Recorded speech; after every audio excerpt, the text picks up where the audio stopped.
The United States doesn't need Europe's help in the Indo-Pacific. Some of Secretary of Defense Lloyd Austin's remarks in Singapore on Tuesday are a severe embarrassment to the British government.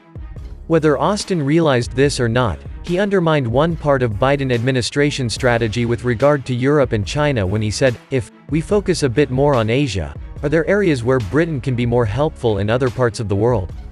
Austin's statement is an implicit recognition that the British carrier group, whose planes and escort vessels are in fact chiefly American, dispatched to the Indo-Pacific, does very little in practical terms to strengthen United States forces against China. The purely symbolic warships dispatched by European NATO members to the region do even less, which is to say nothing at all. On the other hand, as Austin suggested, Europe is facing challenges closer to home where Britain could play a more useful role, and Europe could relieve the United States of some of its present commitments. Of these, the most menacing is the spread of Islamist revolt across the Sahel region, and the way in which it overlaps with the increasing decay of the Nigerian state. British and European calculations in making gestures of support to the United States in the Indo-Pacific are somewhat different. For the British establishment, it is part of their continuing desire to be seen as playing the role of a great power on the world stage, without bankrupting Britain in the process. This can only be done on the shoulders of the United States. Since Brexit, this desire has become an obsession on the part of the Johnson government in Britain, because of their promises that as a result of leaving the European Union, Britain would regain the freedom and independence to become great again. Paradoxically but inevitably, this desire for independence has in fact led to even greater dependence on the United States. Yet the crazy thing, as hinted at in Austin's remarks and stated explicitly by President Obama and his administration, is that sensible members of the establishment in Washington never wanted Britain to leave the European Union.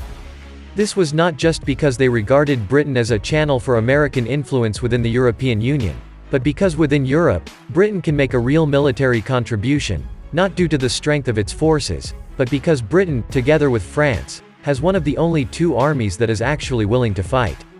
The strategy of the other European members of NATO is to avoid serious warfare and the cost of creating effective armed forces, and to leave responsibility for the defense of Europe in the hands of the United States.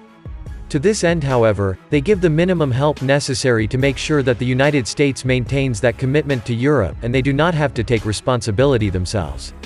As German officials admitted to me in the past, Germany could not be relied on even to send troops to fight in the Balkans should another war break out between Serbia and her neighbors.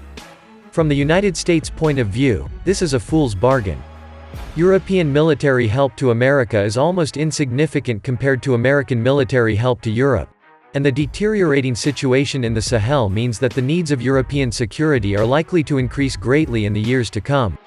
Robert Kaplan warned 27 years ago in The Coming Anarchy, that the degradation of West African states and societies posed a serious threat. He may have been a bit premature, but he was also prophetic. The troubles of the region are the result of a combination of factors: terrible standards of governance, deep poverty and lack of development, enormous population growth. Nigeria alone is projected to have a population of around 400 million by 2050, and growing ecological degradation, which in the future is likely to be made much worse by climate change.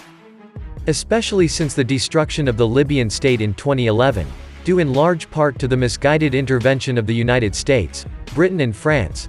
To these factors has been added a steep rise in Islamist extremist groups. In Nigeria, the monstrous actions of Boko Haram have overlapped with other growing conflicts between pastoralists and agricultural ethnicities over access to increasingly scarce water resources, between increasingly powerful bandit groups and the state, and between the state and a range of separatist forces.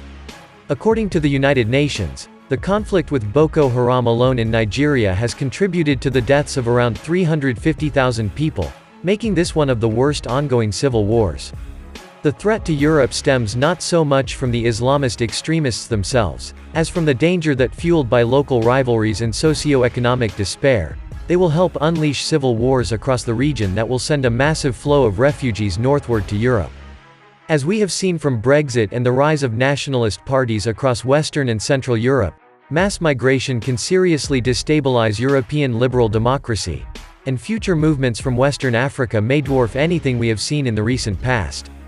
Insofar as the United States has a vital interest in the maintenance of democracy and successful capitalism in Europe, this is also a threat to America, one by the way which renders insignificant by comparison any threat that Russia or China can or would pose to Europe.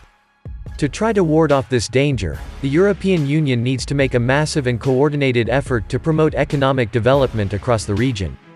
However, it must also be recognized that in several countries including Nigeria, successful economic development cannot occur unless the security situation is greatly improved, and that so far, local armies have not been adequate to this task. Outside help has been provided overwhelmingly by the United States and France, acting in defense of its traditional client states in the region. Despite initial successes, the French commitment has been worn down over the years, with more than 50 dead and financial costs to France of almost €1 billion in 2020.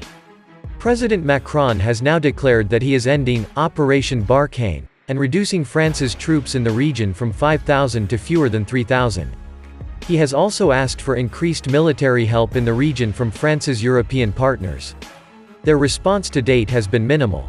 For example, despite official statements about the gravity of the Sahel crisis, the British contribution so far consists of 6 planes and fewer than 200 men, a force that could well be called symbolic.